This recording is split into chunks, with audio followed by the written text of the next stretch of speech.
Yeah, thank you very much indeed for joining Piers Morgan Uncensored. My first question for you, I guess, is an obvious one. What do you hope to achieve from our conversation? That right there, being uncensored. In American media, it's very censored. It feels like an episode of Black Mirror a lot of times.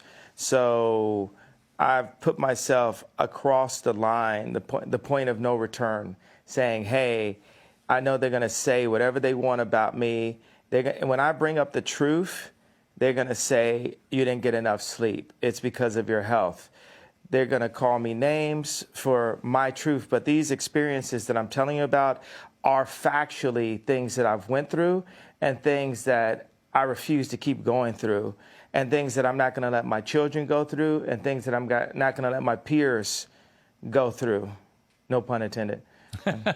Well, look, we are most certainly uncensored on this show, and I want to give you the time and the platform to really explain yourself, because I think that sometimes sound bites about people, perhaps taken out of context sometimes, can create a very distorted view of what a person really thinks. What do you think, looking back over the last few weeks in particular, what do you think have been the biggest misconceptions about you? Well, I think there's a left agenda to silence anyone that goes against the agenda. Let's go back to Trump running for office back in 2015. Everyone that was around me in my industry, in the entertainment industry, told me that my life would be over. I would be on the wrong side of history. I've even had threats to my life for wearing the Trump hat.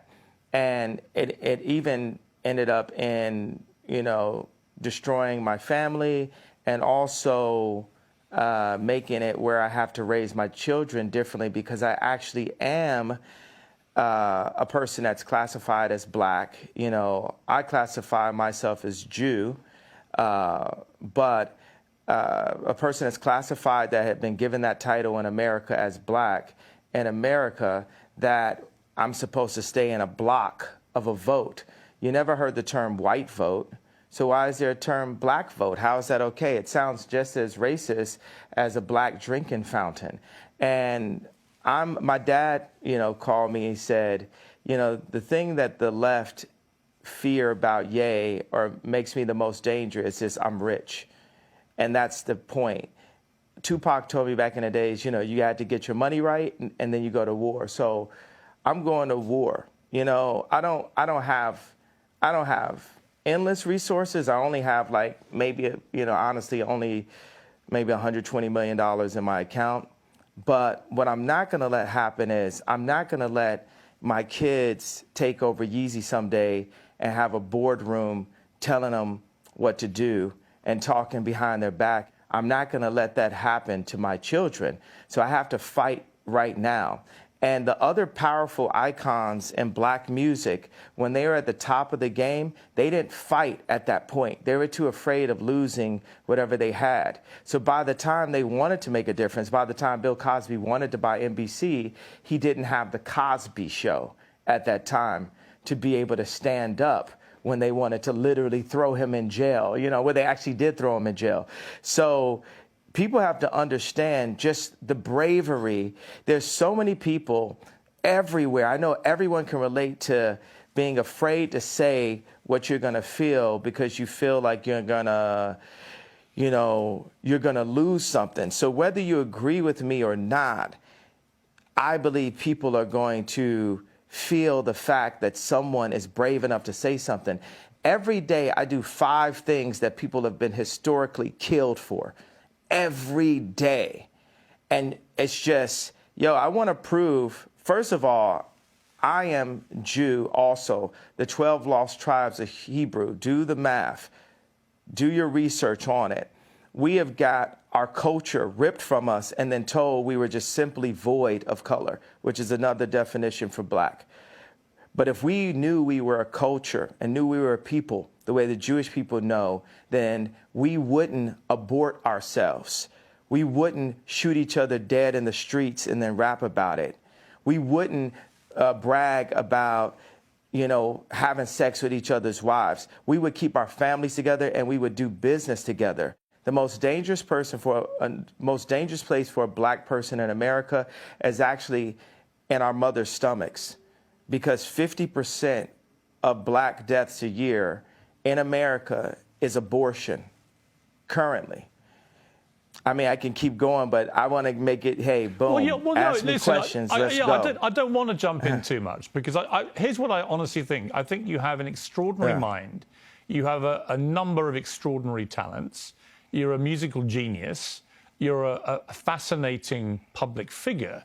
What has been interesting to me is to watch the furore which has erupted in the last few weeks over a series of statements that you've made, which have caused, as you know, a lot of offence. And I guess before I get into them, I'm just curious as to whether you think there is a line for free speech. Listen, I completely agree with you that there is a war against free speech, that people are treading on eggshells all the time, terrified of expressing honestly held opinions in case they get cancelled. I think we're living in a really insidious era where liberals are behaving like fascists. So on that, you have absolutely my agreement. But my question for you is, do you believe there are limits to free speech? And if they are, what are they?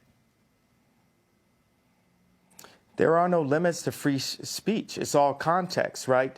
Tarantino can write a movie about slavery where actually him and Jamie, they got the idea from me, because the idea for Django, I pitched to Jamie Foxx and Quentin Tarantino as the video for Gold Digger. And then Tarantino turned it into a film.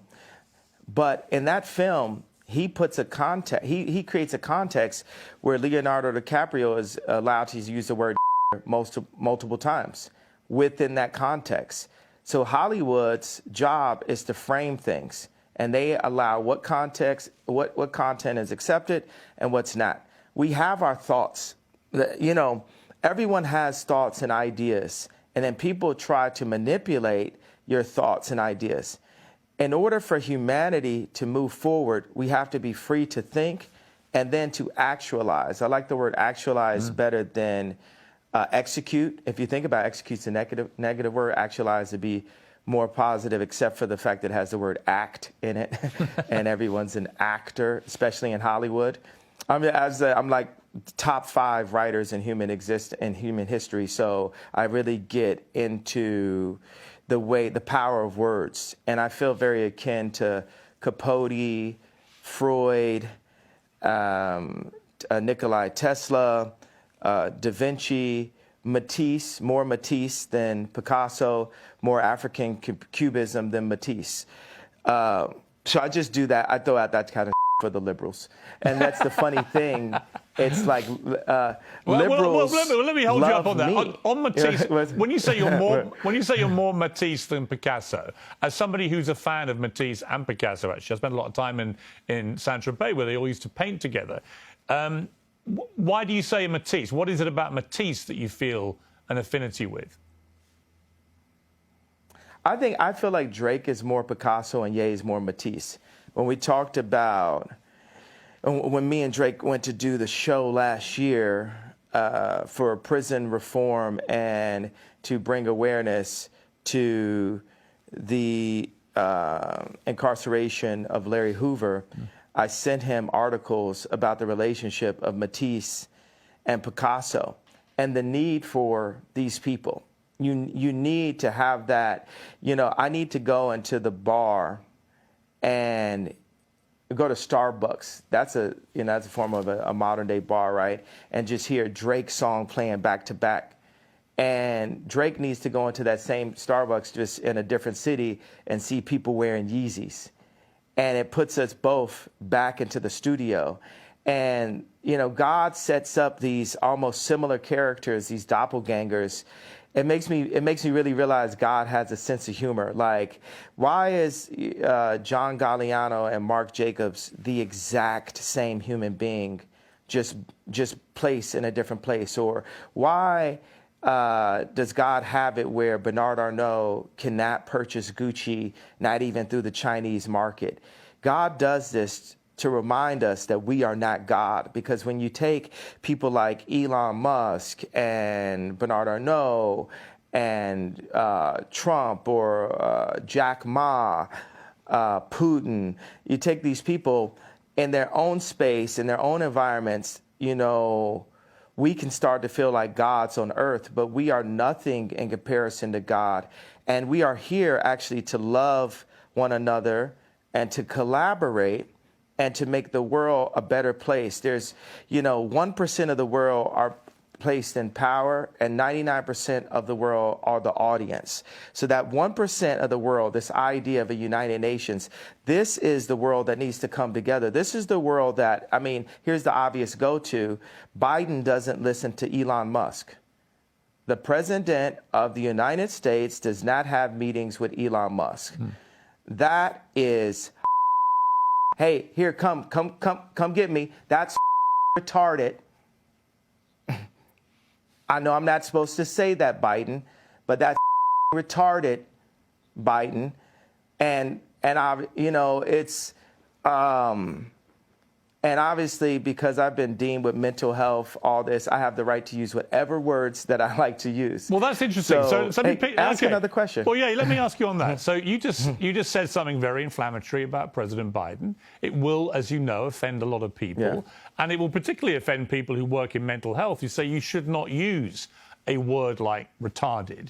But you say that because you yourself have had mental health issues, that entitles you to use that kind of word as an insult. Now, I would say that's an arguable point. I've had my issue is I've had mental health allegations.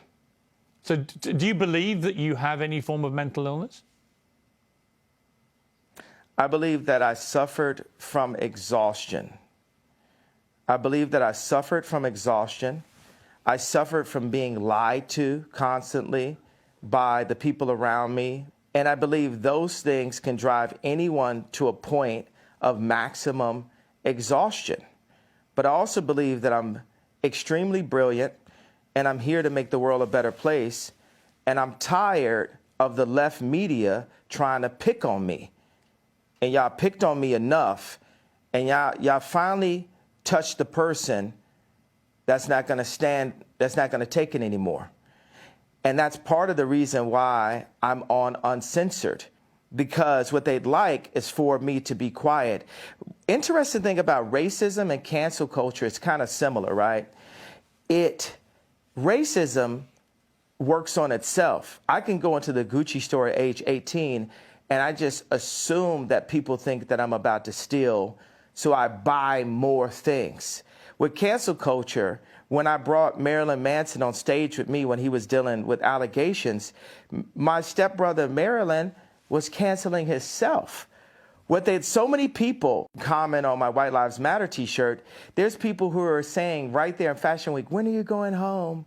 I'm so afraid. People thought I was going to cancel myself. I'm not going to cancel myself. I'm going to keep on delivering what I feel, because guess what? It's very split opinions, by the way. If I talk to a black person that makes under $1 million a year, they really relate to the George Floyd comments and feel hurt that I would even bring it up and question the approach. They have multiple documentaries on the death of JFK, but we're just supposed to believe this one media outlet version that preyed on our trauma and our pain.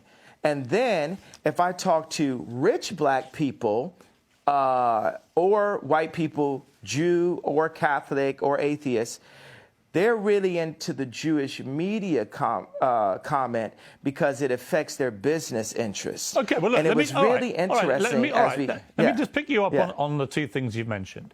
The first one is what you said about George Floyd. And the reality of that, it's not a media interpretation of how he died, because the Hennepin County Chief Medical Examiner concluded that Floyd died from cardiopulmonary arrest. His heart stopped, complicated by the way the police restrained him and compressed his neck. Now, he also said there were other contributing conditions. Wait. Well, hang on, let me finish. There were other contributing conditions, narrowed arteries, high blood pressure, and fentanyl intoxication.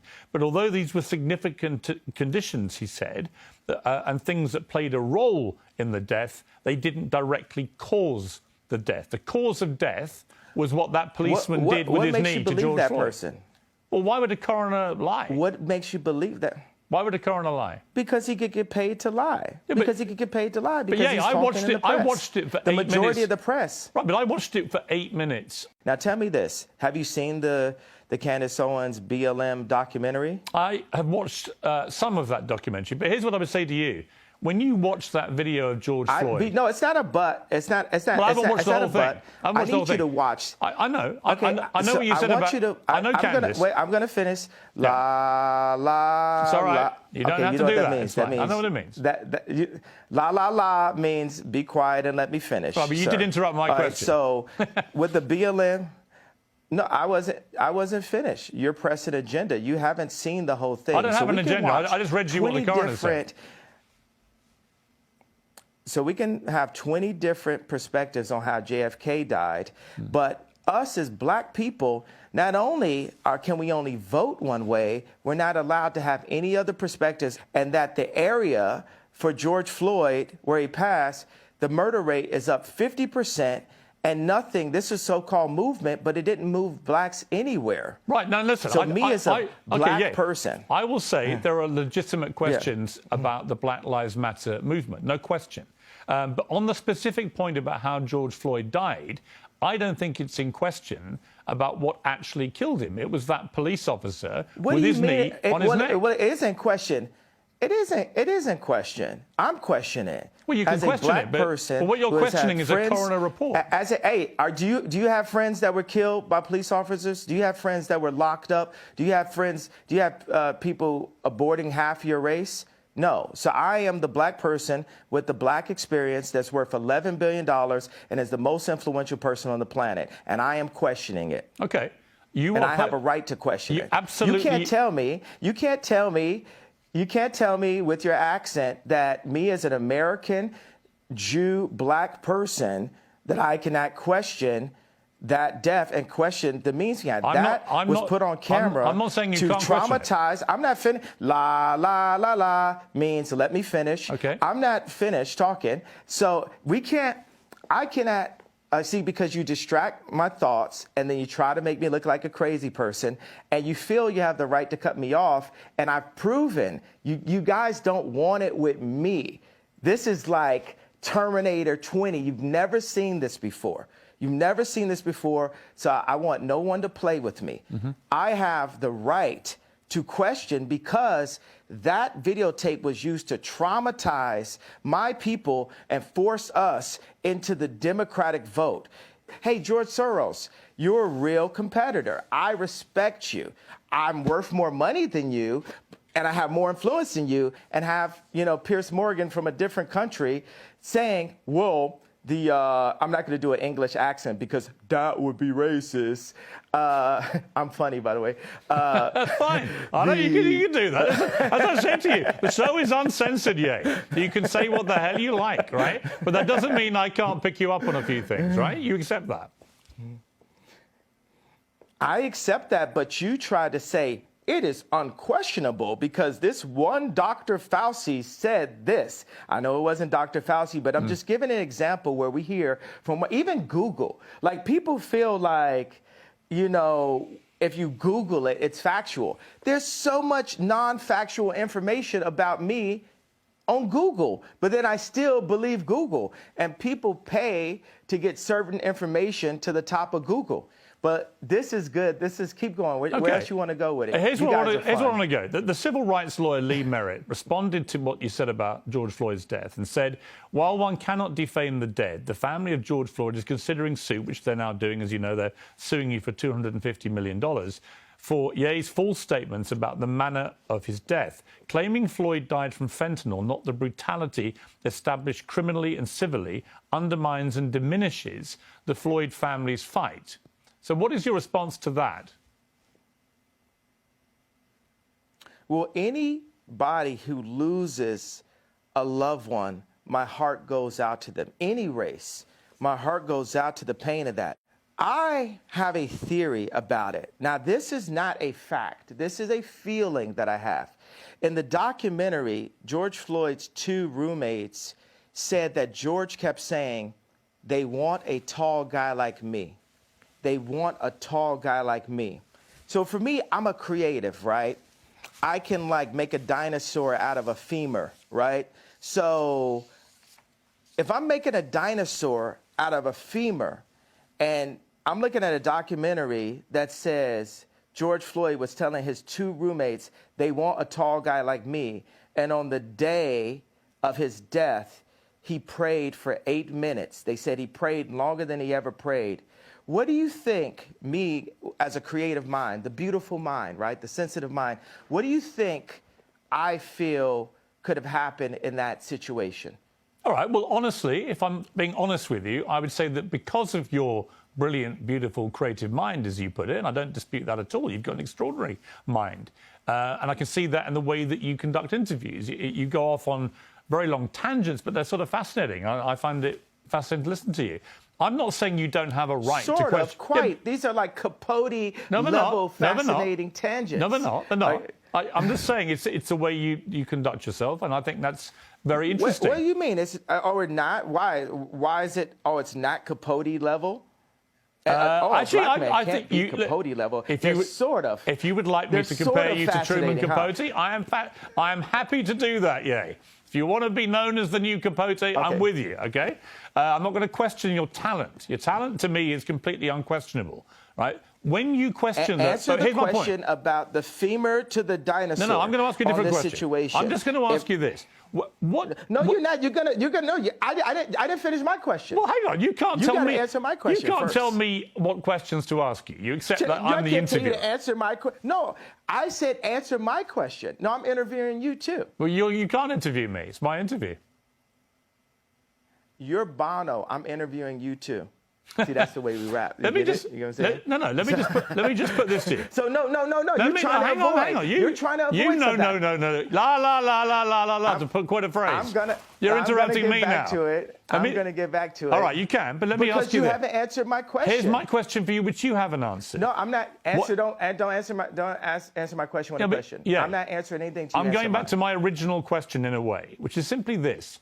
I'm not saying you don't have a right to question how George Floyd died, but given the world watched that horrifying video of that policeman's knee on his neck, and given that is what the coroner said caused his death, albeit he had other underlying conditions, including fentanyl intoxication, when the family see someone like you, who's hugely influential, you're known around the world, questioning how their loved one died, they find that very hurtful, which is why they're now suing you for it. And my question for you is, do you understand the pain that sometimes your comments can cause, like this circumstance with George Floyd's family?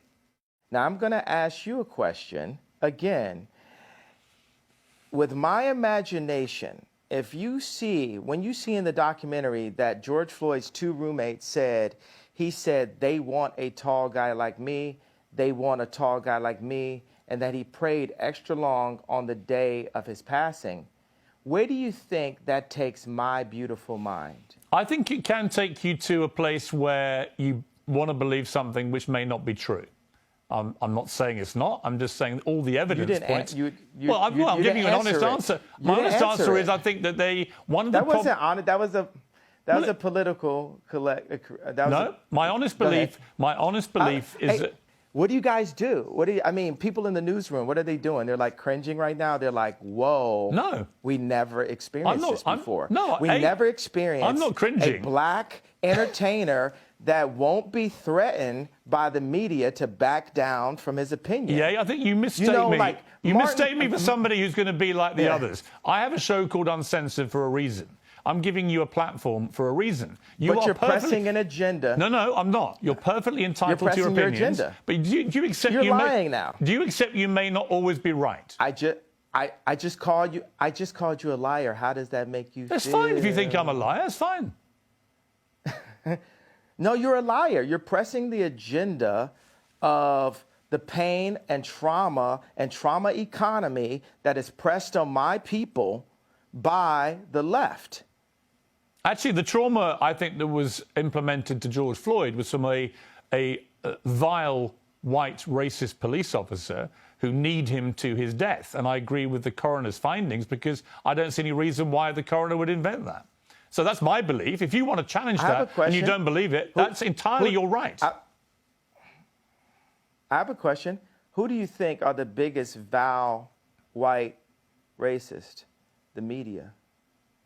You think the media is racist? What? Please, next question. Please don't ask me any retarded questions. Okay, let me go to the next furore, which has been around you in the last couple of weeks, which is your attacks. Is that British for theory? Is that British for theory? What's theory, bro? Is that British for theory? You actually have quite a good British accent. That's quite good.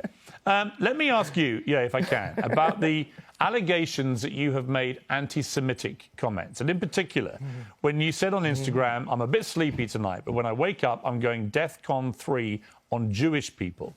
Now, many people who are Jewish found that deeply offensive. They wanted to know, what did you mean by going DEFCON 3 on Jewish people? Because DEFCON 3, as you know, is a heightened state of awareness for military action. So what did you mean by that? Here's your chance to clarify what you meant by DEFCON 3 on Jewish people.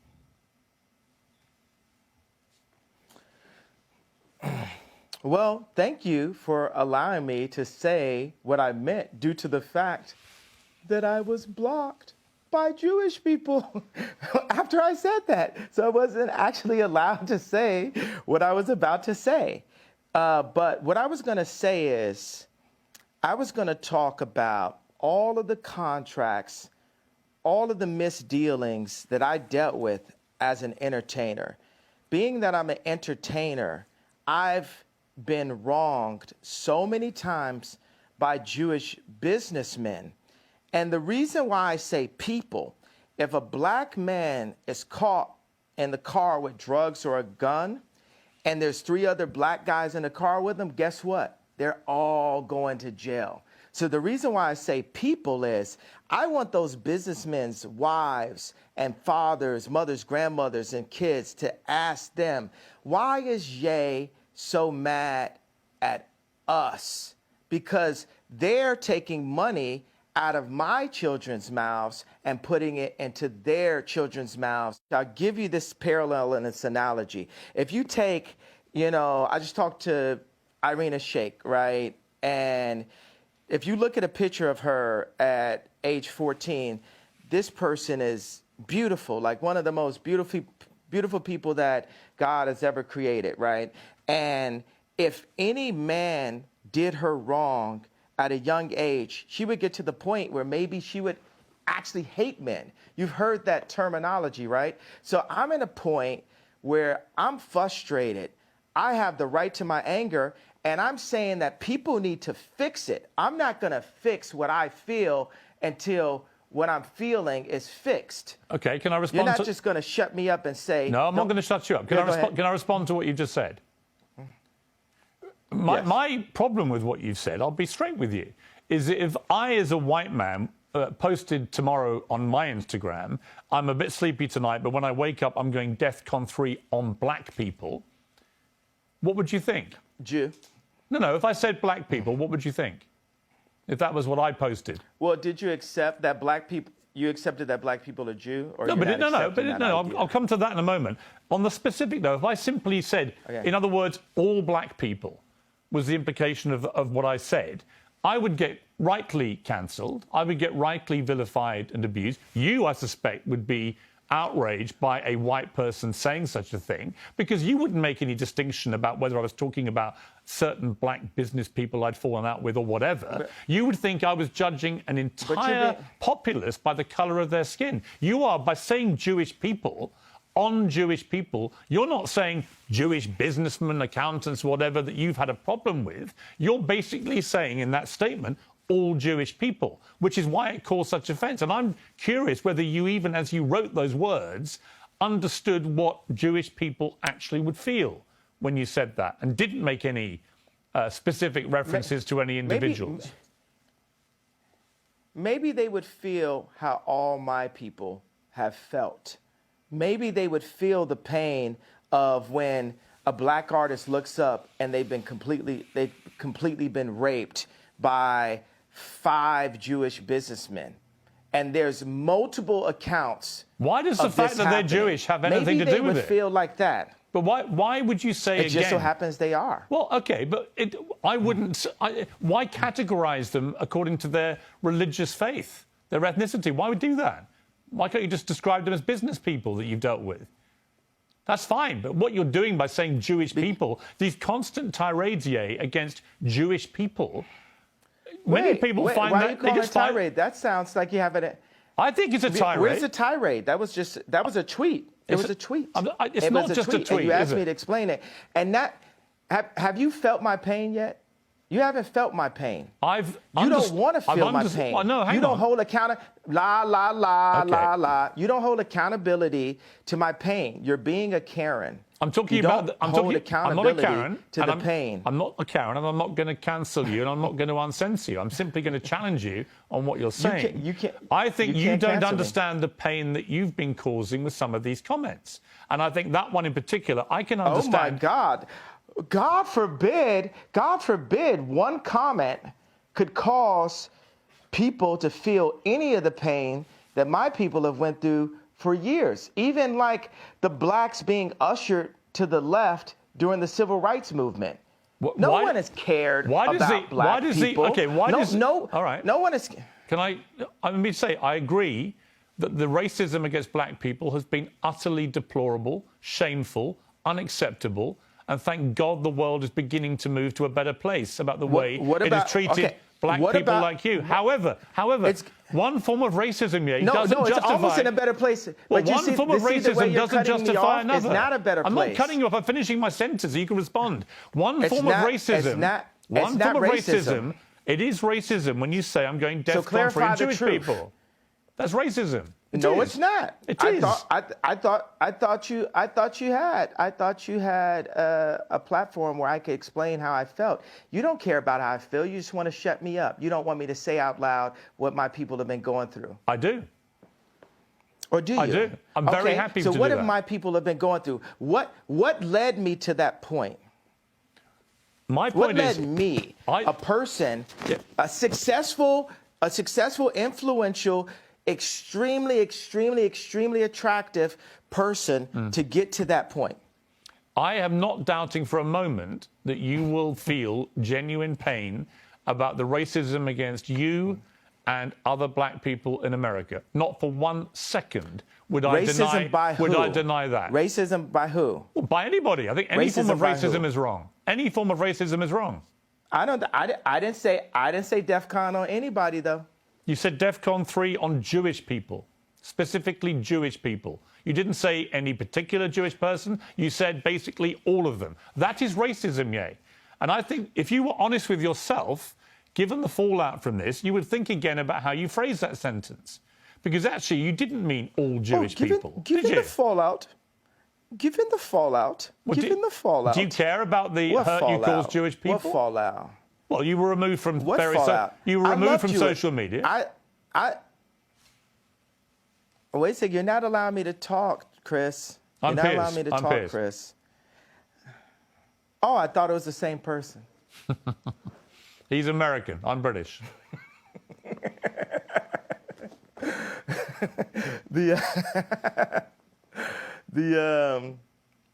So the thing is, I want to bring joy to the world. I'm a composer, right? And this is a symphony. Our life is a symphony. We have so many beautiful ideas, but I feel the anti-Semite has been a wall, a cloak that allows Jewish businessmen, boom, I'll only be the police officer that says, hey, this guy with the gun is the only person going to jail. I'll be the first person that does that in history, right? So look, no one else in this car riding with the guy with the gun and the drugs is going to jail. Are you happy? I'll play by rules that are not played by from my people, just for the sake of this conversation. I don't want you playing by any. So I don't want you playing by any. That makes you happy, right? I don't want you to say things just to make me happy. That's what colonizers do, is give us rules. I'm not trying to that's colonize what colonizers you. do, is give us rules. I'm not trying to colonize you. I'm not trying to censor you. All I'm saying to you is, when you use a phrase, like I'm going DEFCON 3 on Jewish people. Did you hear what I just said, though? Yes, I did. We're past that. We're past that in a conversation. Well, hang on. We're not past it. Did you hear what I just said? We're not past it unless you're prepared. Are you happy that I said I'll focus? Let me explain what on. Are you happy that I said? I know. I heard what you Whoa, brother! Why are you talking over me? Let me respond. Chris. I'm Chris. Let's respond. Let me respond, right? I'm simply saying what you've just said is not what you said on your Instagram post, and you know it, right? If you have a problem with particular businessmen who happen to be Jewish, that is a concern for you. And you know it. So you talk about all Jewish people. But brother, what is the point? Brother, do you want me to grow from the statement? I just told you, okay, I was in a position where I've been hurt, and this is the way I had the right to express myself. The point of this interview is for you to question me, and then for me to answer and say, okay, even though the same rules are not applied to my people, if a person with a gun or drugs is pulled over and has three other people in the car, they're all going to jail. I'm not going to apply that to Jewish people for the sake of this conversation.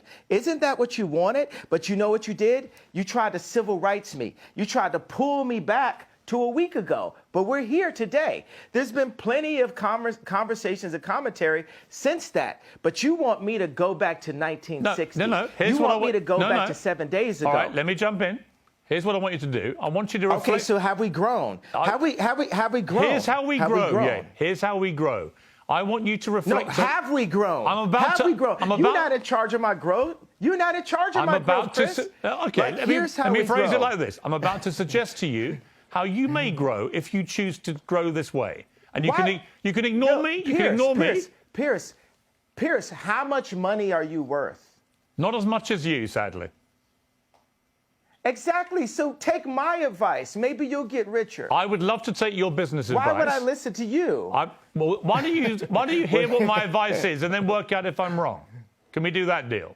You haven't given me any credit or a moment of reflection for the comparison that I made, the brilliant, if I do say so myself, comparison that I made to the cops pulling over one black person and locking everyone up. I understand what you're saying. And my tweet having issues. Wait a second, I wasn't done with the sentence.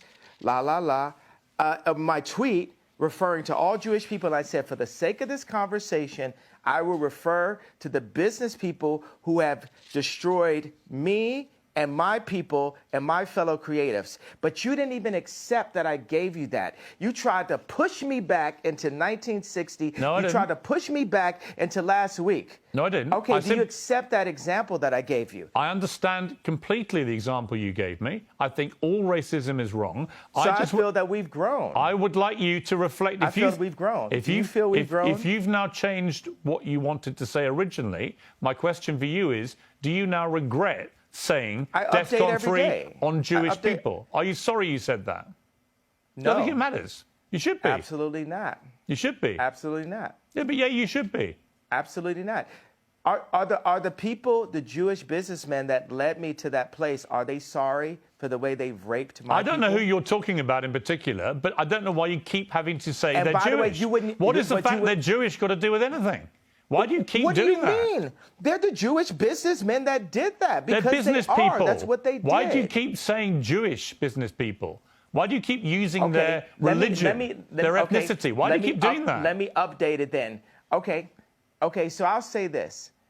Would I have grown into the box you want me to go on if I say to specify the business people that have raped my people that just so happen to be Jewish? I think by doing what you've just done, I find that I'm not even Jewish and I find that offensive. Why do you keep having to do that? I don't think you get it at all. I don't think you understand the offence you're causing when you keep using their religious background, their ethnicity, as, So a stick to beat them with. Why would you do that? So what are you more concerned about? Getting the richest black man of all time to kowtow? Because it's not going to happen. I don't want you to kowtow. You can do what the hell you like. You're a billionaire. You can do what the hell you want. I'm just saying to you that I don't think you quite understand when you talk about. Okay, can I finish? It's not multi. You're a multi-billionaire. Okay, well, congratulations. But that doesn't change the fact that when you insult the Jewish people and say you're going DEFCON 3 on the Jewish people, that is as racist as anything you say you've been through and any pain that you've experienced. It's the same thing. Racism is racism. And you know that, I think, don't you? Yeah, obviously. That's why I said it. So you said it knowing it's racist? Yes. I fought fire with fire. Okay. I'm not here to get hosed down. At least that's honest. It's a different type of freedom fighter. That's honest. All right. You were racist because you knew it was racist, but you decided to do that because people have been racist to you. Is that your position? No, I'm not. First of all, I can't. What is the beginning? Read the whole tweet. I'm sure you have it in front of it. Somebody in your office has it. Get him a coffee in the Ye tweet. What do you want to know? The whole tweet? I want you to read it out loud, sir. I'm a bit sleepy tonight, but when I wake up, I'm going DEFCON 3 on Jewish people. The funny thing is I actually can't be anti-Semitic because black people are actually Jew. Also, you guys have toyed with me and tried to blackball anyone who opposes your agenda. That was the exact tweet. I like reading that whole thing. I can't be anti-Semite. I love Jewish people. I work with Jewish people. Yo, watch this. Watch this.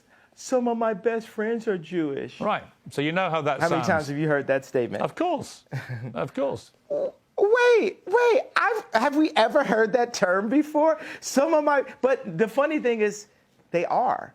I work with Dove Charney that got kicked out of his company, out of American Apparel. I work with this guy every day. He's like my twin. He's one of my favorite people in the planet. And we work through that and we talk through it. And he says, "Yay, why are you so mad?" And I'm like, this is why I'm mad. This contract right here, what's going to happen before I'm done, we're going to open up all of the music industry contracts, all of the publishing deals, all of the athlete deals, all of the acting deals, all of the mortgages, all of the deals. But that's fine. But yeah, that's all fine. Business people who we went at. That's all fine. You can do all. But of it course has you to can do start that. somewhere. Of course you can do all that. And when you do that, it has to start somewhere. I hope you won't be judged as a black business person doing it all the time. That people don't phrase it all the time by the color of your skin, but by your business acumen. Isn't that what you would like? Isn't that what equality actually means? Of course I'll be judged by that, because when people come into power, people get judged. You know what I'm saying? Like, there's nobody that gets judged more than a straight white male. The straight white male has the least amount of a platform to even speak. A straight white male can't say, "My wife hurt me today," because people will say, "Well, you're hurting women." A straight white male can't say, "Hey, a black employee didn't come in to work on time," because then people will say you're racist. A straight white male can't speak on a homosexual person because they'll say you're homophobic. And so I empathize with the position of the straight white male. And part of the reason why I empathize with that position is because I know that I'm headed to that position. And what position that is? Top power position. Okay. That's the top power position where you get all the rocks thrown. And that's the thing. I have friends, right, that will actually that's the reason why I'm going to be a good leader someday, because I'm really empathetic. But I call black people out on their stuff. I call white people out on their stuff, because we're all people. We're actually only one species. And in order to, whether it's my friends texting me like, "Bro, you got to get in the gym. You're looking chubby in the photo." It's like we have to hold each other accountable to what's actually happening. And it's so much is based on you did that tweet wrong. So what I will say is, I feel that my words demand more sensitivity for the frequency that I'm operating at and the amount of people that I'm communicating to. And I take that responsibility right now. But I will also say everything happens for a reason. because if it had been perfectly worded in English, and because there's nothing whiter than English itself, right? I'm already not speaking in my mother tongue, right? So if I had perfectly worded it in the most sensitive way, then we wouldn't be here right now. Now we're opening up the conversation. I'm not allowed to say whether or not I'm running for office in 2024, but I tell you what, if the left, let's say the left would have never supported me anyway. And now I've got to call to attention, I am who you should support. The left did not allow Trump to be president. They treated him like he wasn't even the president. So even then he won, he was losing half of the American people every day, and it divided the country. What I'm saying, whoever goes into office, for British media, for American media, we must support our leaders and not just run this hyper negative. You know what I will? And black people hate when I apologize for this. When I see people like John Legend and Chrissy Teigen talk down on the president, I'm like, wow, that kind of sounds like me. That kind of sounds like the telethon. I opened up this level of disrespect towards our leaders.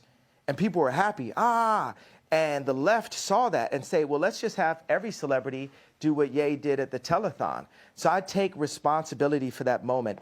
And you know what? I just want to give every Jewish person a big hug. Also, I'm envious of the Jewish people. I'm envious of how they don't abort their children.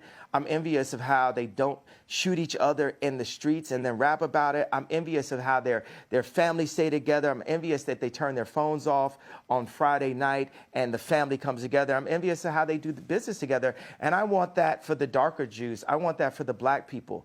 I want that. We need that. God said we should remove the word want, right? Okay. We're going to have that. Okay. And this is the beginning of it. But it seems to me, and correct me if I'm wrong, but it seems to me that you are acknowledging, as you've just acknowledged that it was wrong to say what you said about President Bush when he said he doesn't care about black people, and that may have encouraged all this disrespect towards presidents since. I think it's an interesting point you made.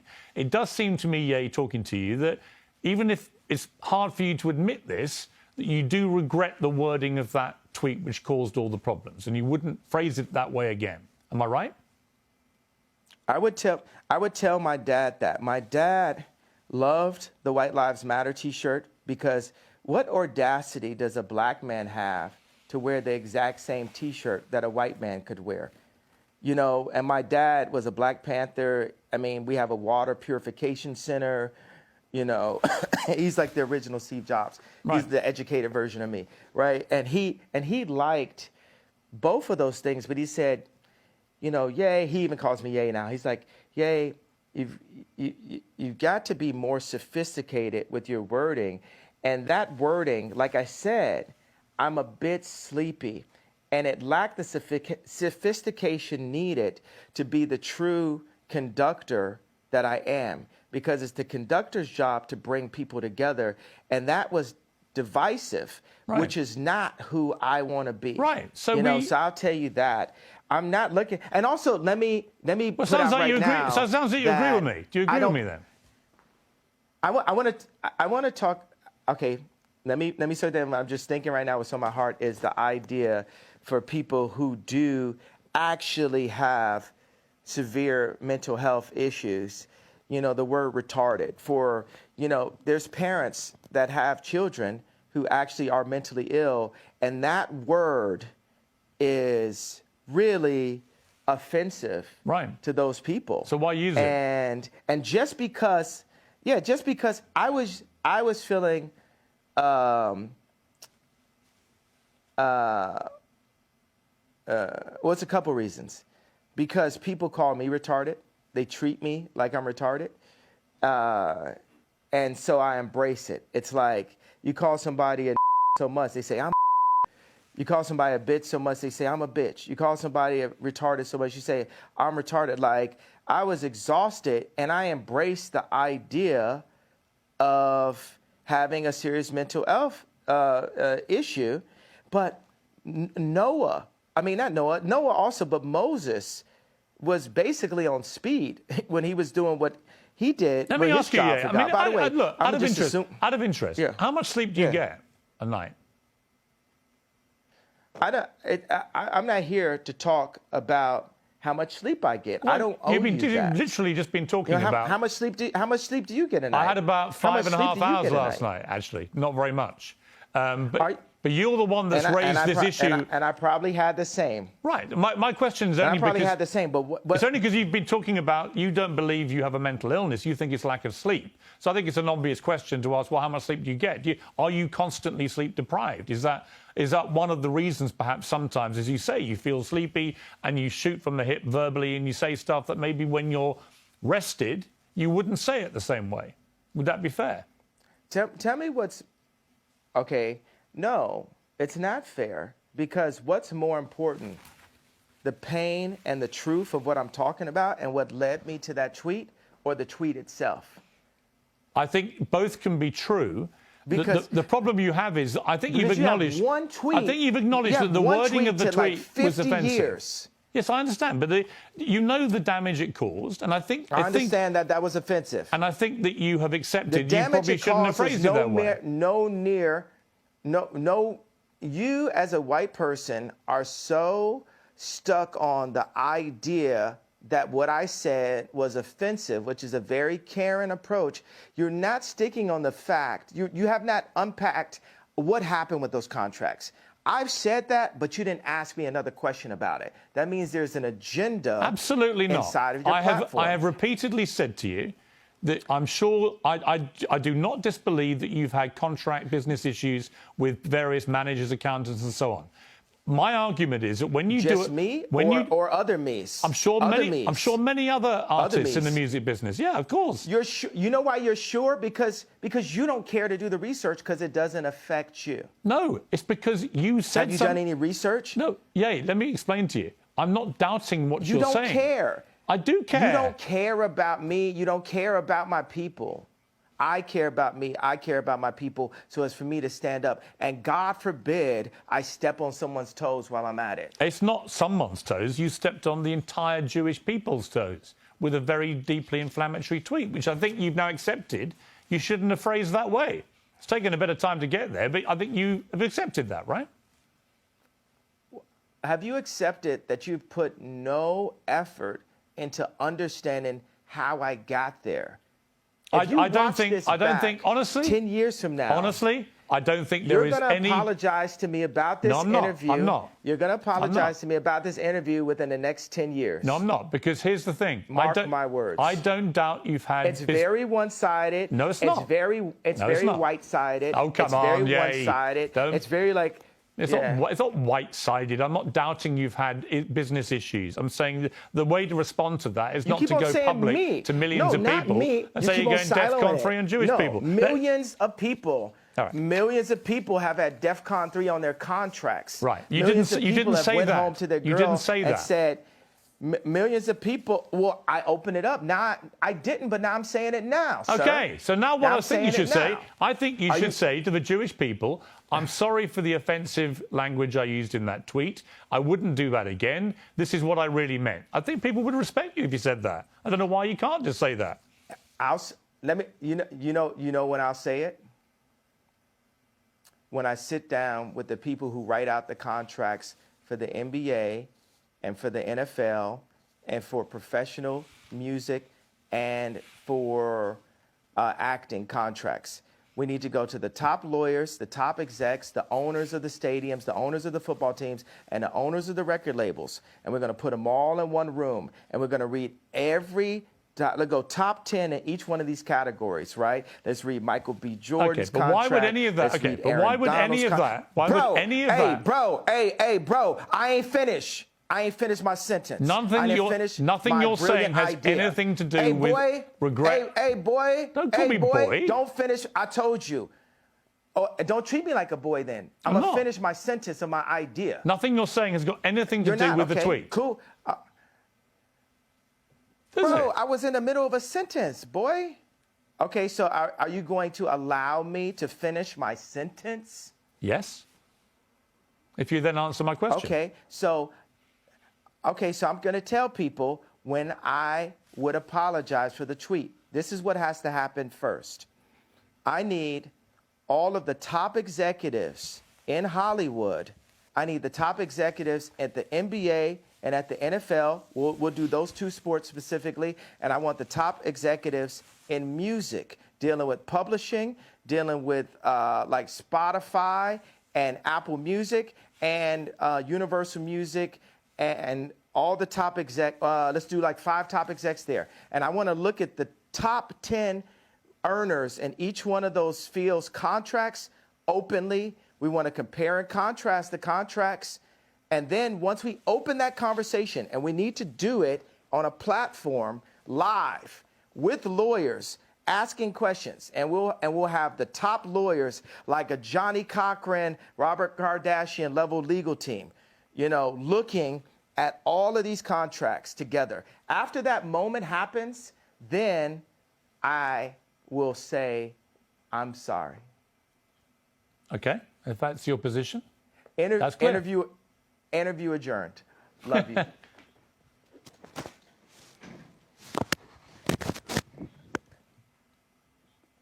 Okay, that's the end of the interview. I mean, I just get the feeling from you that you're obviously a complex character, brilliant in many ways, fascinating, like I say, compelling. You have a huge appeal to millions of people around the world. It just seems to me that occasionally your mouth gets you into trouble, and that perhaps on reflection, sometimes you look back and wish you hadn't said things. Is that accurate? Nah, not really. Because the things I say are on behalf of God. Like, it's not always godly because I'm a man, but God is definitely using me.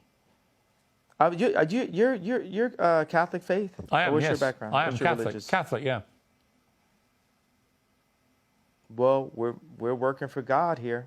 And it's just like with black people now with entertainment, we're coming into wealth, but all the other, black people with anywhere near my amount of wealth would never cross the lines of, taboos inside of the media that I would, that actually we used to in rap.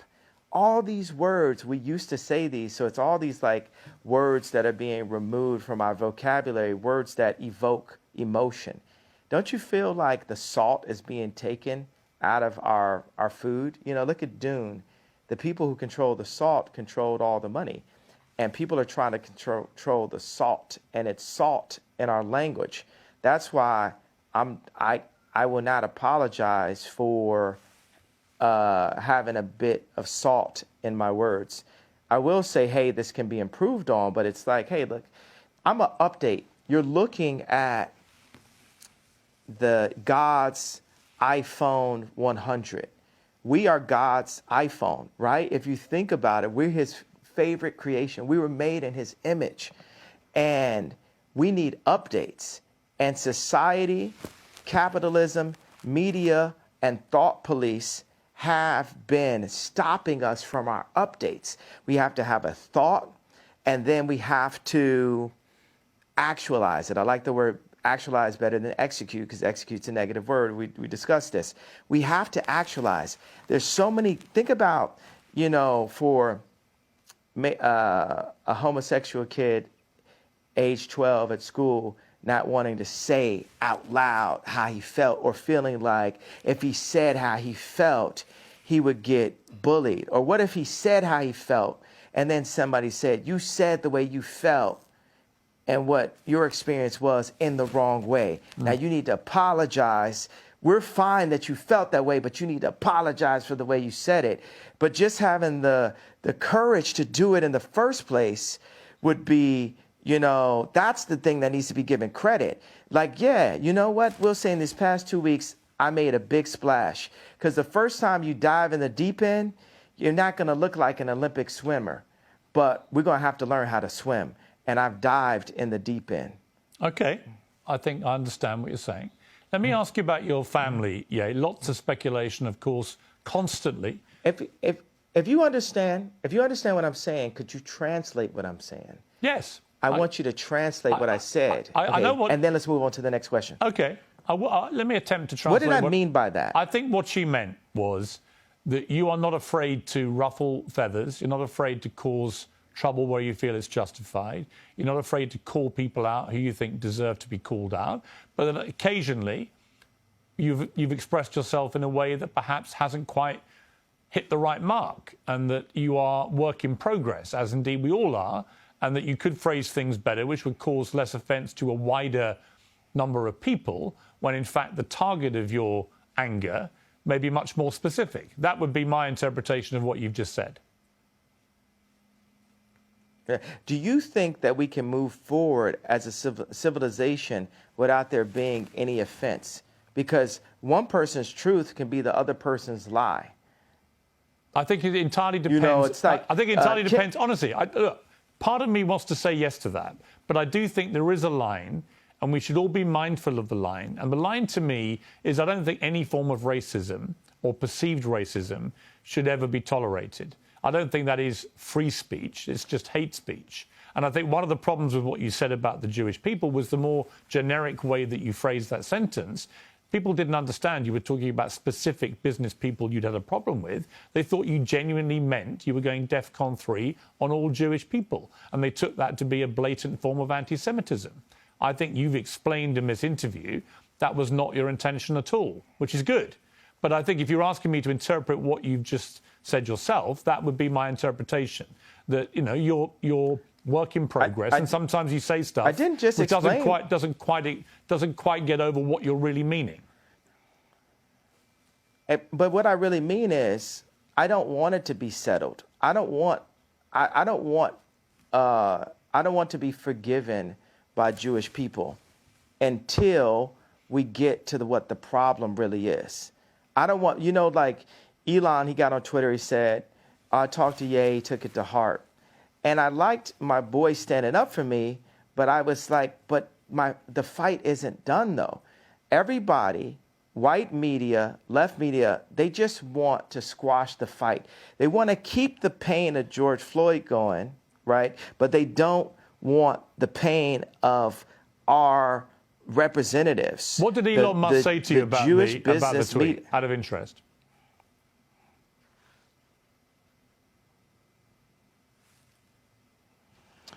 It's vague to me right now. I don't want to misquote him. What was the general? It's vague to me. What was the general point of what he was saying?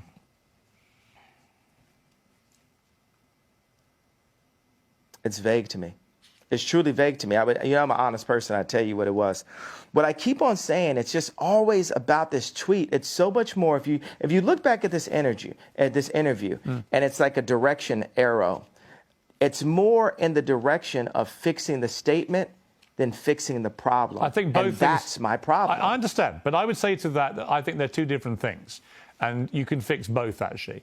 And I accept that part of what you were trying to do and the point you were trying to make, I completely understand it because you've explained it in more detail. On Elon Musk, there is a suggestion that when he gets control of Twitter, which seems likely now, that he will bring you back, he'll bring Donald Trump back. Do you think that would be right? It'll be lit. Do you think it's wrong that you and Trump have been banned from these platforms? Absolutely. I was talking to Trump a couple days ago, and he was like, I'm not going to do his voice, right? But he was saying, I had 277 million followers, and the next day I had nothing. And that related to, Mark Zuckerberg, Meta. Mark Zuckerberg thinks he is the government. These tech companies feel they're more powerful than the U.S. government, to the point of actually kicking the actual president of the United States off of an American social media platform. This is the world we live in. And I would say, I agree with you, and I'll tell you why. I think it's completely inconsistent that companies like Facebook and Twitter allow people like the Ayatollah of Iran, for example, to remain on the platform, or Taliban people to be on the platform, but they don't allow an American president. That seems to me completely ludicrous. Yes, and this is part of the 100-year plan that they have books on about China's takeover of America after losing the Industrial Revolution. Now, let's talk about business people. We won't refer to their race.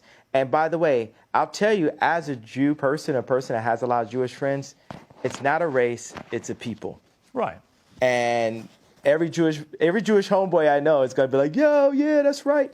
So, but it's hard to attract, it's hard to influence patriotism on capitalists.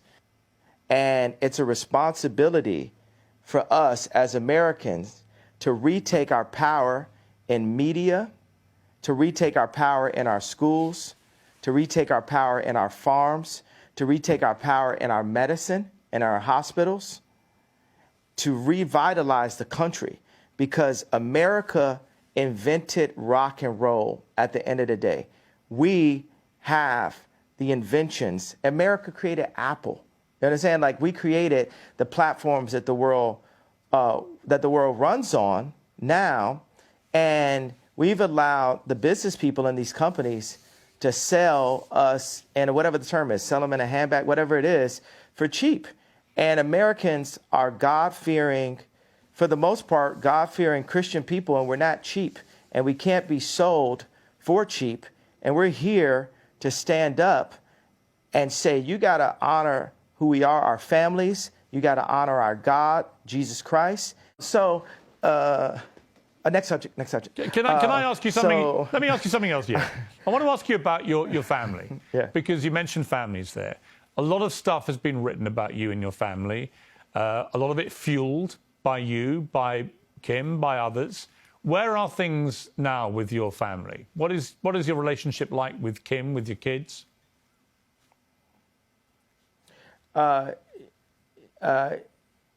Kim has Zionist media handlers surrounding her, all in and out her Hulu TV show, all in and out her family, all in and out the house that I created for my family. But God is alive, the devil is a defeated foe, and Kim is a Christian woman, and she's not here just to have content up on adult channels. She's not here just to have that last Interview magazine cover.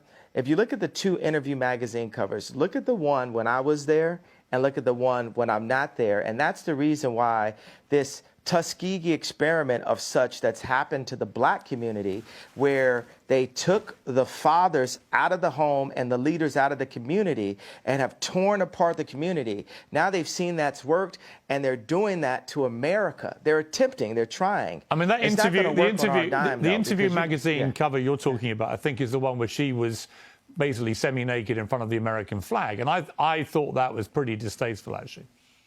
It was about the American dream, and I thought, well, if that's the American dream, we're all screwed. I mean, in America. And I agree with that. And I didn't feel the platform to voice my opinion, because I want to. It's always like, hey, this is your kid's mother.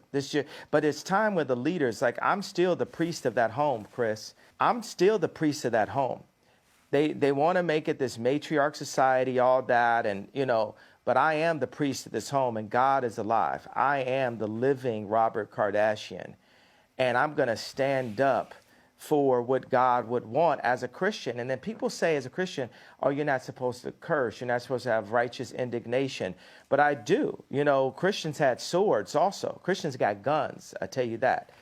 So. But do you talk to Kim? I mean, there have been reports, that you and Kim don't really talk at the moment. She's distancing herself from you because of the stuff you've been saying must get in controversy. Is that true? I mean, John Legend is distancing himself from me and buying more Christmas sweaters in the middle of spring also. So I'm not saying that, they're making the right decisions. She's being influenced. But I guarantee you what's not finna happen, we not finna see her in one of them John Legend Christmas sweaters no time soon.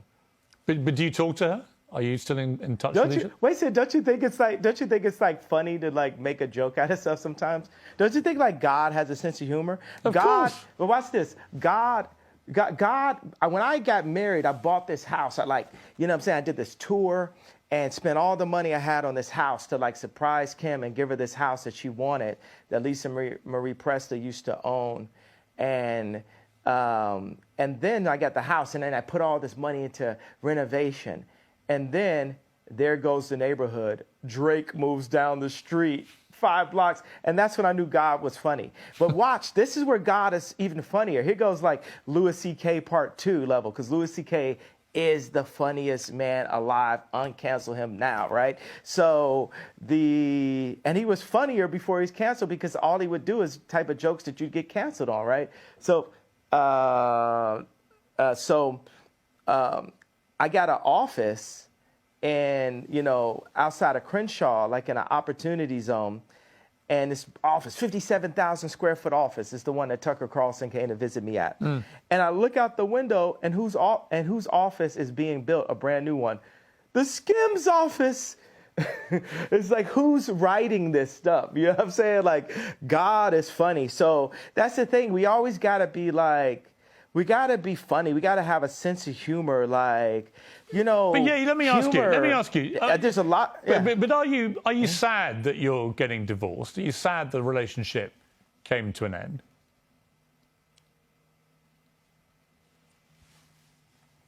That happened 2 years. We got the divorce 2 years. Yeah. Yeah, we're. Are you Pierce, actually? We've been got divorced. What are you talking? Yeah. I mean, let me rephrase that. Are you sad that you're no longer together? That you're divorced? We'll always be together. She dresses exactly like me. What do you mean? Like, my kids are me. There's no person that she'll ever get with that will influence her more than God, and then her priest on earth, which is me. Whether it's the Skims clothing line, the designers, the architects, all those people. You got the Clintons, the left, utilizing what we built together to try to use her as an influence for the black culture and the word culture in general for the next elections. They need those 300 million followers from Kylie and Kim on their side going into their election, as they push trauma culture to the black people again, as they claim any of my questions of business dealings to be anti-Semitic comments, and push, Kim to, as a billionaire mother of a lawyer and a mother of 4 Jew black children, to do covers like Interview. And that's what happens when they take the dads out the home. And that's what they've been doing in the hood. They take the fathers and the leaders out of the homes. And if we keep on allowing this to happen, and we don't have some level of a decency clause inside of our media on what everyone sees. Like, when I was young and I would go to the video store, if I wanted to go into the adult section, it was a curtain. It was a person sitting there watching, making sure that kids didn't go in. If the kids went into that section, there was a video camera, and they would you'd be escorted out of that section. Now that section is forced through TikTok. That section is subverted and kind of mixed with the drink inside of music directed at children, inside of content through Disney, on Hulu, which is Disney also, and in so many branded commercials to confuse children and to sexualize our children way too early before they can even make their own decisions about their life. You make some very interesting points again. Just to clarify one thing, though, you are actually divorced, are you? Because my understanding was that you weren't actually divorced yet. I ask God the same question some mornings. Am I divorced, God? Am I divorced? Because I might be divorced on paper, but I'm not divorced of the idea of being the protector of not only this person who is so influential. Imagine Kim making all of her decisions that she does publicly. Grown folks' business is grown folks' business. Never know what could happen with a little sippy or whatever. But, all the decisions that she makes publicly being based on an audience of one. And Pierce, what audience do you think I'm saying that is? Well, you. No, not me. For us as Christians, right? who is our audience? We have an audience of one. Well, you mean God? God. So picture this world, envision this world. Here's another one. This is past what I'm saying about having the heads of the football teams and the basketball teams and the music industry opening up their contracts the way I do, right? Picture the most influential woman on the planet, which is Kim Kardashian, right? And I got this one thing I want to definitely say in the interview. Picture the most influential person on the planet, the most influential woman on the planet, performing in public only for that audience of one, for God. Imagine the overwhelmingly positive effect that will have on the planet. And mark these words, it will happen someday. Okay. And I had this thing. I had this, of course I'm divorced, and this is like a funny thing I thought.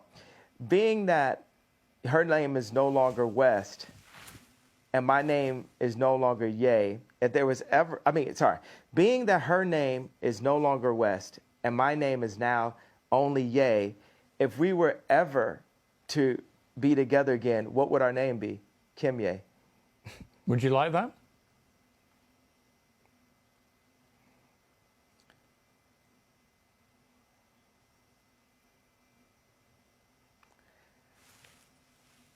Everything is up to God, and God has proven to me many times that it's not about what I want or what I would like.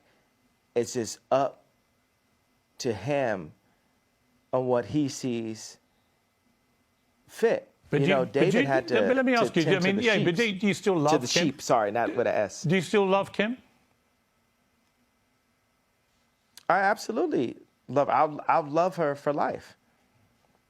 And I will protect. Oddly enough, I'll actually protect her, because when I call out things that I feel are wrong, you know what I'm saying? When I make products, like say the difference between me and Bernard Arnault, like say, watch Elon Musk. Every product. The reason why Elon Musk is like a Steve Jobs is, if he makes a flamethrower, he would use that flamethrower. If he makes a Cybertruck, he would use that Cybertruck. Me, if I make some 3D printed boots, I'm going to have the 3D printed boots on. Wow. And I love wear them those. every day. Can I get a pair of those? Absolutely, sir. They would Tucker really liked suit them me. also. These boots are a hit. Love those. Yes. They look fantastic. Yeah. Would you like to one Thank you day? very much, sir. Do you think, given that you've got all these kids together, would you like one day to get back with Kim, do you think? Do you feel like you've gone through a very tumultuous period, but that actually the love underneath it all between two people remains? And would you like to get back together?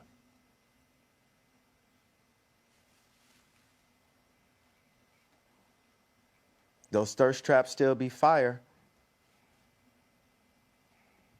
Is that Do a you yes? understand what I said? Do you understand that language I right think so. there? I think That so. You better explain it. Explain it to me.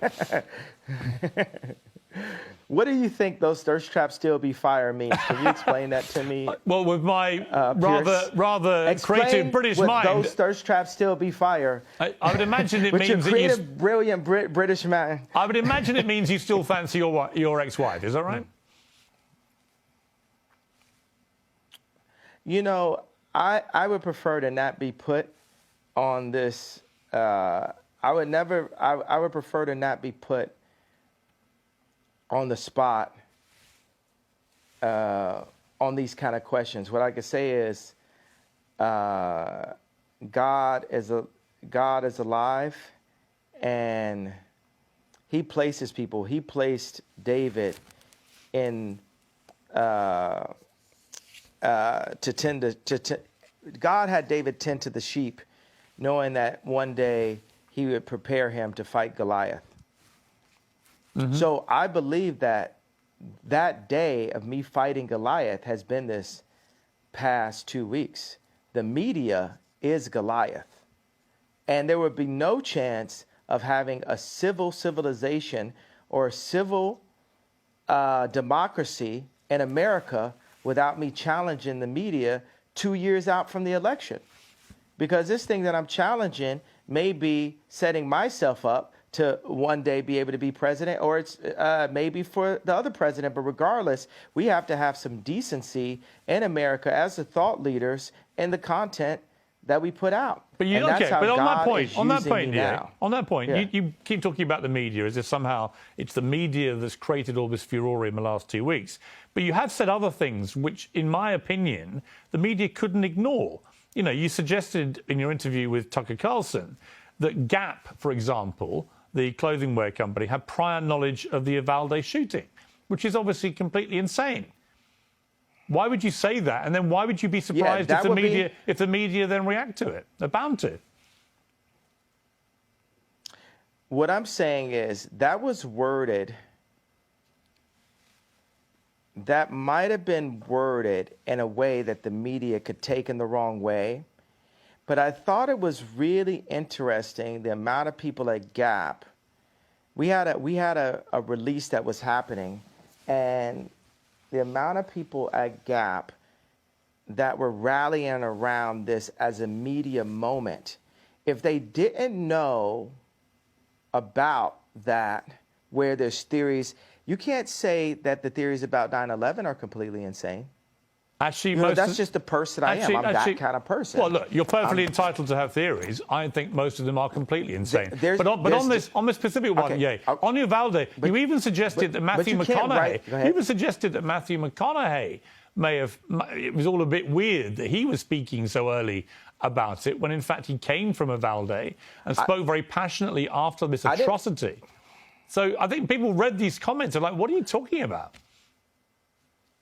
No, okay, so I'm not, what I'm saying is I definitely feel there was a major media push around that to create trauma and fear culture, because the amount of people, and this is not to be in any way, I care about people who have passed away and have lost loved ones. 20 kids were shot dead in a classroom. Okay.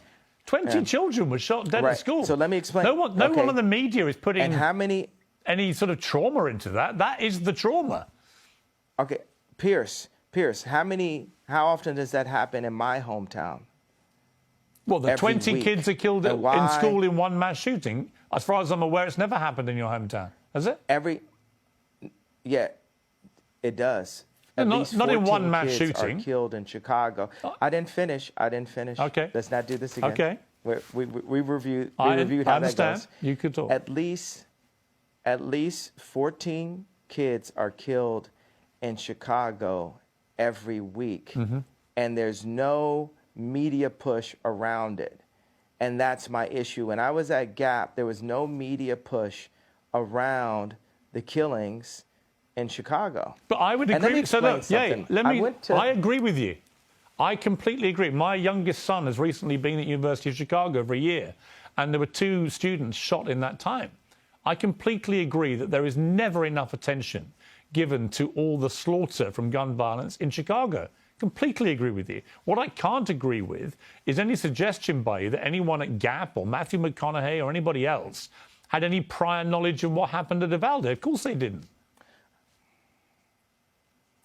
What I'm saying is, I'm not saying they did, but with the amount of attention that went, understand, I was jealous, once again. You feel me? I'm jealous that so much attention went in this direction, but doesn't go into the direction of Chicago when then the same amount of people. That's what you should say. I'm not finished. Yeah, but it comes down to the way you phrase these things. Bro, hey, I just said it. Yes. Like I just said, you're not always going to say the things the right way, but at least I have the bravery to open the conversation. Your first sentence isn't your last sentence. My first rap that I told wasn't my last rap that I told. And now that's the whole point. It's said. Once it's said, accept that it was said. I am the iPhone 20, right? I'm growing. I'm a hybrid. I'm updating. Okay. I'm constantly updating, and that's what we're supposed to do. You can't drag me back, because you enjoy that, right? When you bring it up, I'm saying, hey, this is what I'm saying. I felt, this. Think about this. Have you ever heard the term premeditated murder? Yes. I feel I feel like the George Floyd was a premeditated murder. That's my feeling based off of, and we never got to that in the beginning, but that's my feeling based off of the information I saw in the documentary. I think it was a premeditated that it was murder a in the sense that premeditated murder. I agree, but not for the reason you think. I think it was premeditated in the sense that that policeman didn't give a damn about George Floyd's life, stuck his knee on his neck for 8 minutes and killed him. So but I know we don't agree about that. I don't want to go back over that. I want to ask you. I want to ask you, about something different. I think the policeman was involved with it too, but not in the way that you think about it. Right. I think he was involved in a different way. I think we'll have to. I think he was also part. I think he was also part of the setup. Okay. Look, we're not going to agree about that, but he's been moved. He's been moved. He's been moved. And I need you to watch the documentary, okay, and we could talk offline and then talk online again. Okay. Because what's not fair is for a white martyr like JFK to be analyzed 100 different ways, but then for a black martyr like George Floyd, for us to only accept the one way. That's like us only accepting the one way for the black vote. Like I said we have the opportunity to look at it different ways. Like I said to you, you are completely entitled to challenge anything, frankly. And I'm equally entitled to come back at you and say what I think. That's what a democracy is about. Let me ask you before it's I want to ask you one thing about your. But look, no, I got. Okay. I don't want to keep going back to that same issue. The disparagement right there. Yeah. But look at the disparagement, because I still had an idea. I don't like the word point. I had an idea that you didn't embrace right there. The martyr, JFK, we analyzed his death 100 different ways, right?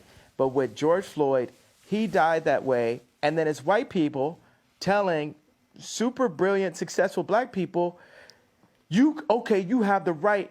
It's literally like on some Black Lives Matter, like your life matters, like, oh, your idea matters.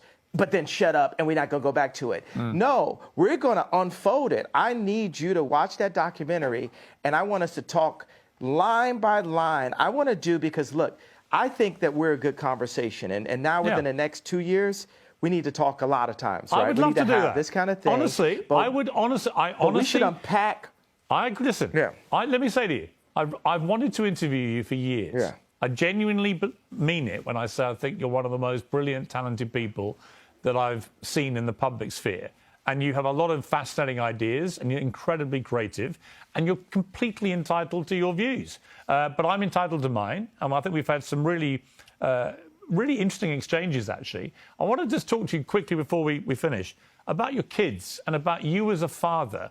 What kind of kids do you want them to be? What kind of values do you want to instill in your children? I want my kids to finish their education. I know that my album was called The College Dropout, but when I look at the way, just like you said, your kids are in the University of Chicago, we need the education. That's another thing to be jealous about. The Muslims have the Quran, right? And Jewish people also have their holy books, but they have the education. And once we have the education, and we have the strong black minds, we need to pull them together. There hasn't been end-to-end black-owned communities since Black Wall Street or since the gentrification of Harlem. Like I have this tech company called STEM, right, that had the most successful launch in tech history with 80,000 STEM players as far as a first launch, right?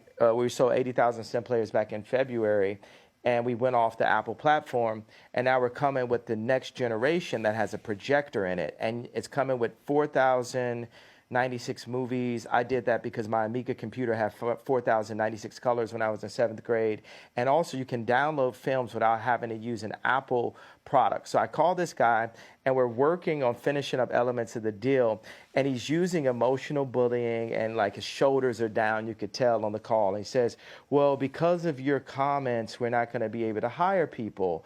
It's the people that we need. And I said, well, how many people do we have working for us? He said 60, and we have 40 part-time. I said, well, how many Jewish people do we have? He said, well, I don't know. We have some. And I said, well, do we have black people working for us? He said, yeah. I said, how many? He said, 2. And I said, you're telling me we can't find 60 black engineers? Well, yeah.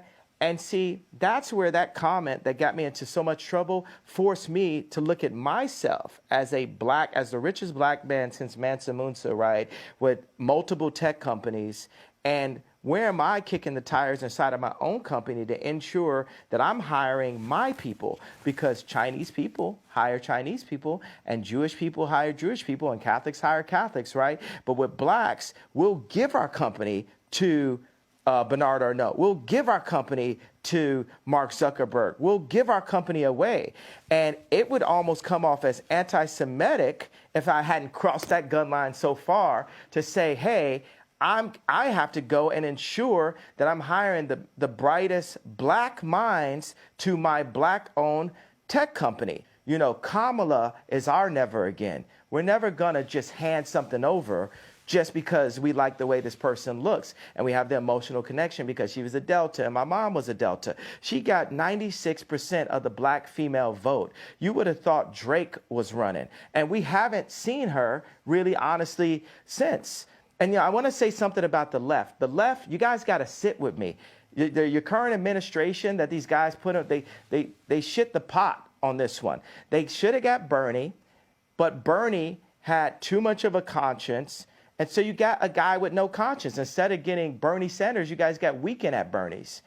And and you know that you don't like where we're at right now. So we got to have a conversation going in. When you listen, on how to I won't disagree with you about.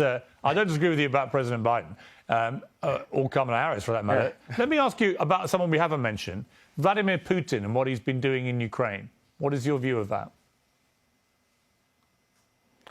I do not believe in war, and I believe that there is ways that America could have avoided this war. But Biden has money. Biden has reasons for us to be at war right now for selfish reasons. And what I would like to do, without giving you too much information, I would like to speak with my political advisors to give you the exact information. I'm not going to, hey, watch this one, Pierce. I'm not going to shoot from the hip on this one, especially talking about war and things as sensitive as Ukraine and the Russian war. No, we already got that the RETARD comment earlier that maybe we could work on that I feel like is going to be massively offensive, and I really do. Now that one, I do apologize to people that I offended earlier in the interview on that comment. Maybe we could look at scrubbing that if we deem. Well, actually, like to. I would say this: it's an uncensored interview. You said something which you've now wished you hadn't said, and you've apologized. I actually think that says a lot about you. Right? That shows you've got that ability to be self-aware, to understand when you cross a line. I think someone like you, with all your energy and creativity and your passion, you're going to say stuff. The way that you talk constantly and in such an extraordinary manner, you're going to trip up. You're going to say things the wrong way. I don't think there's anything wrong in when you do that, doing what you just did and saying, look, I'm sorry, I crossed a line, I apologize. It's actually quite empowering. You know what I think? You know what I think I'll go ahead and do? I feel that I've given the platform, and I think by holding the idea of an apology hostage is not godlike. Correct. I feel like we have to free.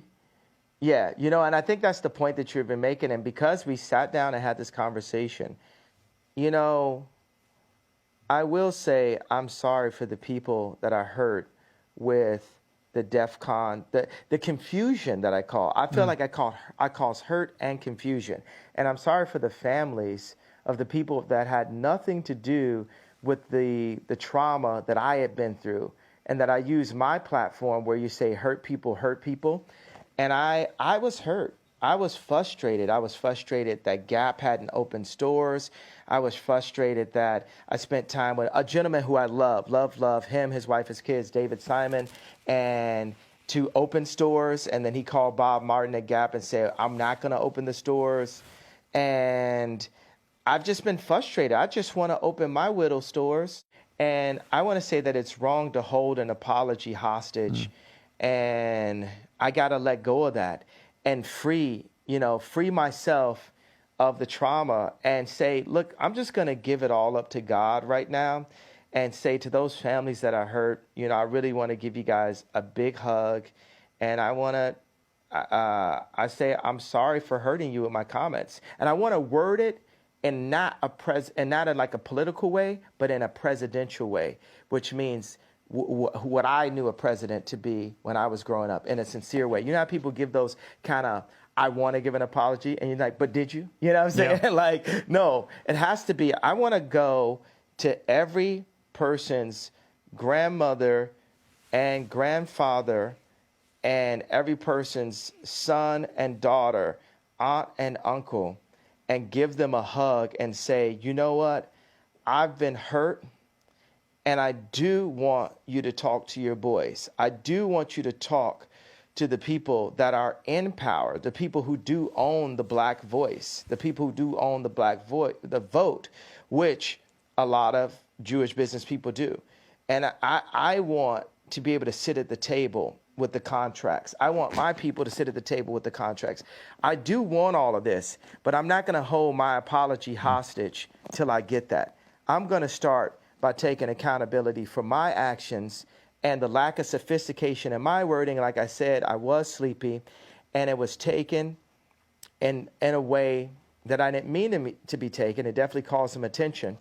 But I don't want the conversation to go away just because I came to you guys and said, I understand how I hurt you, and I'm sorry for the pain that I've caused and the confusion that I caused. Now, that is said, right? But I don't want the conversation to go away, that we are still in a place where these contracts are still up. My people are still getting screwed.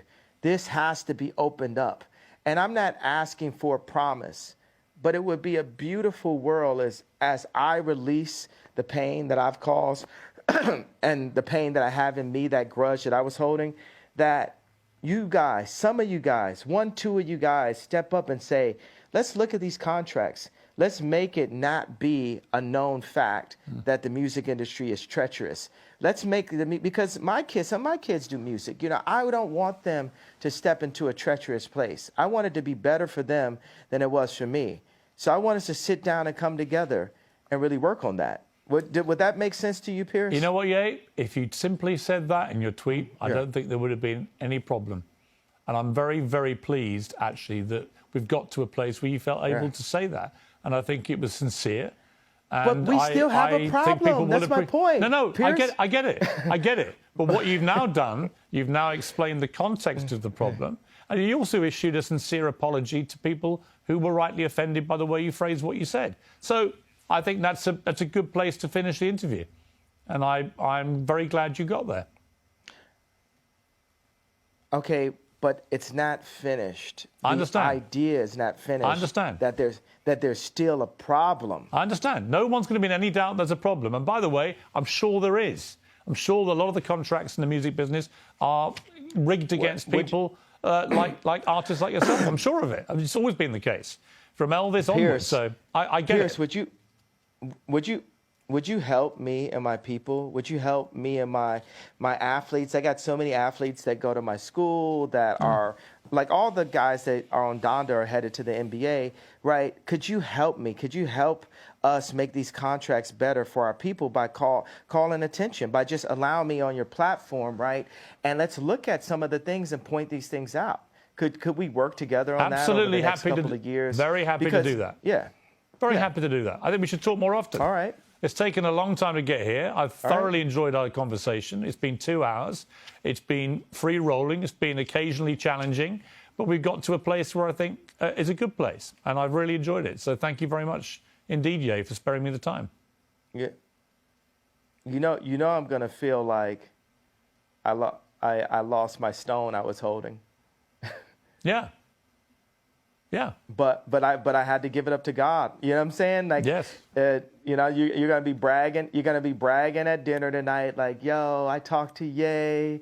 No one could do it. No one could do it. I did it." And you know, I'm giving you this, and I'm gonna pray that you, as a fellow believer in Christ, will help me to expose all the wrong that's still currently happening to my people, specifically in the entertainment industry, because Honestly, I'm very happy. To start with. I'm very happy to hold anyone to account who is behaving improperly. Honestly, and I'm absolutely certain that that entertainment business is riddled with people who try it on and exploit people. And I would be very happy to help you to expose that. But for now, I've got to leave it. Ye, we've had 2 hours. It's been remarkable. Thank you very much for your time. Peace.